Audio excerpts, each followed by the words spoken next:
بسم اللہ الرحمن الرحیم۔ السلام علیکم۔ پاک وائس اسٹوریز میں آپ سب کا خوش آمدید۔ ایک دینی طالب علم کا واقعہ۔ شیخ القرآن مولانا مفتی محمد ظفر علی خان صاحب رحمۃ اللہ علیہ فرماتے تھے، مدارس کے طلباء بہت پاک مخلوق ہے۔ ایک دن ہمارے مدرسے میں ایک طالب کو شرارت پر میں نے سزا دی تو کچھ دیر بعد میرے ہاتھ نے حرکت کرنا چھوڑ دیا اور مردہ ہوا۔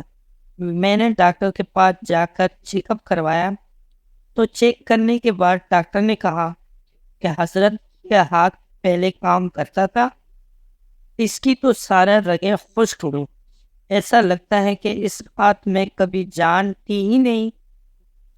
مفتی محمد ظفر علی خان صاحب رحمۃ اللہ علیہ فرماتے ہیں، میں ڈاکٹر کی کلینک سے سیدھا مدرسے آیا اور اس طالب علم کو بلایا۔ وہ ڈرتے ڈرتے آیا کہ پھر کیا ہوا ہے۔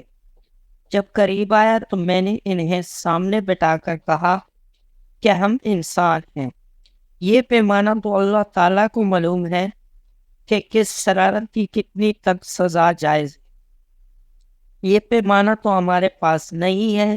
آپ کو مارتے وقت شاید مجھ سے زیادتی ہوئی ہے، آپ مجھے معاف فرمائیں اور میرے ہاتھ کو دم کریں۔ مفتی صاحب نے فرمایا کہ طالب علم زاروں قطار رو رہا تھا اور کہہ رہا تھا کہ حضرت ایسا نہ کہے، آپ ہمارے شیخ ہیں۔ لیکن میں نے اصرار کیا تو اس نے ہاتھ دم کرنے کے لیے جیسے ہی میرے ہاتھ پر ہاتھ رکھا، ابھی دم نہیں کیا تھا، تفسیر کی کلاس ہے، قرآن مجید کے سامنے بیٹھا ہوں، وہ ہاتھ جس کے بارے میں ڈاکٹر نے کہا کہ رگیں خشک ہو گئی ہیں اور میڈیکل سائنس یہ کہتی ہے کہ شاید اس ہاتھ میں کبھی جان تھی ہی نہیں، طالب علم کے ہاتھ رکنے سے حرکت کرنے لگا اور میرا مفلوج ہاتھ پھر سے پہلے کی طرح ٹھیک اور تندرست ہو گیا۔ پھر حضرت نے فرمایا کہ ان طالب علموں کا نبوی علوم حاصل کرنے کے علاوہ دوسرا کوئی مقصد ہی نہیں ہوتا، اس سے پاک مخلوق دنیا میں کہیں بھی نہیں۔ دوستوں، آج کی ویڈیو آپ کو کیسی لگی؟ امید ہے کہ ویڈیو پسند آئی ہوگی۔